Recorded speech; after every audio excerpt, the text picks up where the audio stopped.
Be be Fatima اماں خدیجہ کی اولاد میں سب سے چھوٹی تھی. سب سے بڑی زینب، سب سے چھوٹی ان سے چھوٹی رقیہ، ان سے چھوٹی ام کلثوم، اور اس سب کے بعد بی بی فاطمہ پیدا ہوئی. ابھی سرکار عالیہ خاتون جنت کی عمر 5 ہی سال کی تھی کہ اماں خدیجہ کا انتقال ہو گیا. دیکھیں، یہ منہ سے کہہ دینے میں اور قلم سے لکھ دینے میں تو یہ بہت ہی معمولی سی بات ہے، لیکن غربت و یتیمی اور حقیقی اضطراب سے وہی یتیم بچے جو یتیمی میں جن کا سابقہ پڑا ہو وہی جانتے ہیں کہ معصوم بچوں کے سر سے ماں کا سایہ اٹھ جانا کوئی معمولی حادثہ نہیں ہوتا.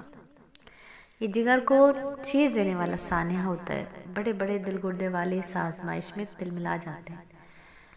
دیکھیں، یوں تو والدین کی جو جدائی ہے وہ کبھی بھی برداشت نہیں ہو سکتی. بچوں کے لیے ماں کا سایہ اٹھ جانا بہت بہت بڑا سانحہ ہے، لیکن باپ کا سایہ ہونا بھی بہت غنیمت ہے. ماں حقیقی اور ہر وقت کی غم گزار ہے. 5 برس کی عمر میں بی بی فاطمہ جو ہیں وہ ماں کے سائے سے محروم ہو گئی ہیں. انتہائی دردناک المیہ ہے. فاطمہ تو زہرا کو اس عمر میں یتیم بنانا بھی اللہ رب العزت کی حکمت ہے،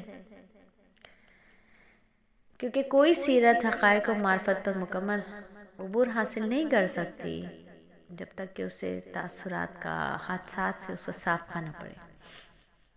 تو اس نظریے کے تحت بی بی فاطمہ کو بھی کہ جو یتیمی تھی وہ بھی مبارک ہی ہوگی یقیناً، کیونکہ اس پردے میں الہ العالمین اس نیک بی بی کو کی سیرت کو پختہ بنا رہے ہیں. بی بی فاطمہ کو معصومی اور یتیمی کے تاثرات سے دوچار نہ ہونا پڑتا تو یقیناً آپ کی فطرت صالحہ میں اثار و اخوت ہمدردی جو ہے وہ اس حد درجے نہ جاتی. جس شخص نے کبھی بھوک پیاس نہ برداشت کی ہو وہ بھوک پیاس کو سمجھ نہیں سکتا. تو جو شخص ہمیشہ تندرست رہا ہو وہ بیماری کی کیفیت کو نہیں سمجھ سکتا، آنکھوں والا اندھے کے محسوسات کو نہیں سمجھ سکتا. تو ایسے حالات جب آتے ہیں تو انسان کچھ سے کچھ ہو جاتا ہے. جب الہ العالمین اپنے پیارے محبوب صلی اللہ علیہ وآلہ وسلم کے جگر گوشے کو یتیمی کے تاثرات سے آگاہ کر رہے ہیں تو کیوں کہ انہیں آگے چل کر یتیموں کے سر پر دست شفقت رکھنا ہے، بیچاروں سے ہمدردی کرنا. بالکل ایسے ہی ہوا. بی بی فاطمہ ساری عمر نرم دل رہی، ہمدرد رہیں، چارہ گر رہیں، بیچارگوں کے لیے چارہ گر تھیں. تو یقیناً اللہ کے کسی بھی کام میں ایسا نہیں ہے کہ کوئی بھی کام مصلحت سے خالی ہو.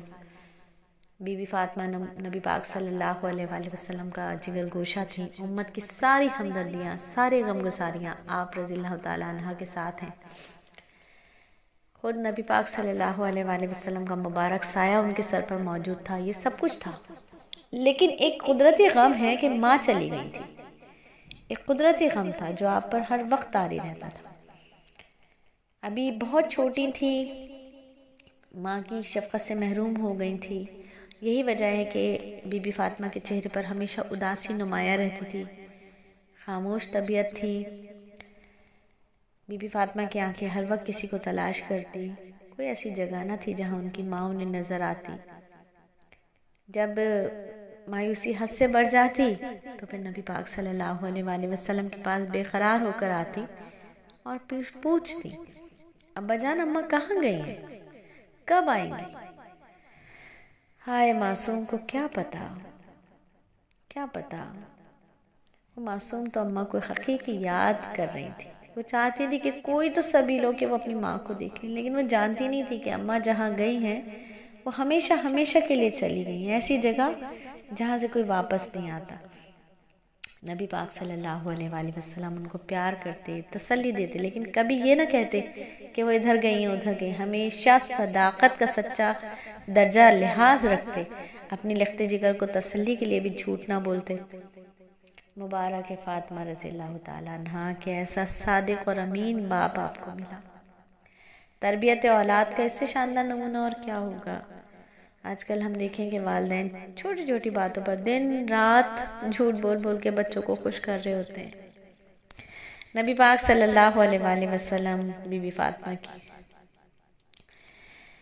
گھر کے کام کاج، انتظام خانہ، خود انتظام خانہ داری کے لیے بی بی فاطمہ نبی پاک صلی اللہ علیہ وآلہ وسلم نے ام المومنین اما سعودہ رضی اللہ تعالیٰ عنہ سے نکاح کر لیا۔ اس نکاح سے کیا ہوا کہ بی بی فاطمہ کی اور ان کی بہنوں کی تکلیف کسی حد تک کم ہو گئی۔ خاتون جنت محلے کی لڑکیوں سے زیادہ میل جول نہ رکھتی تھی،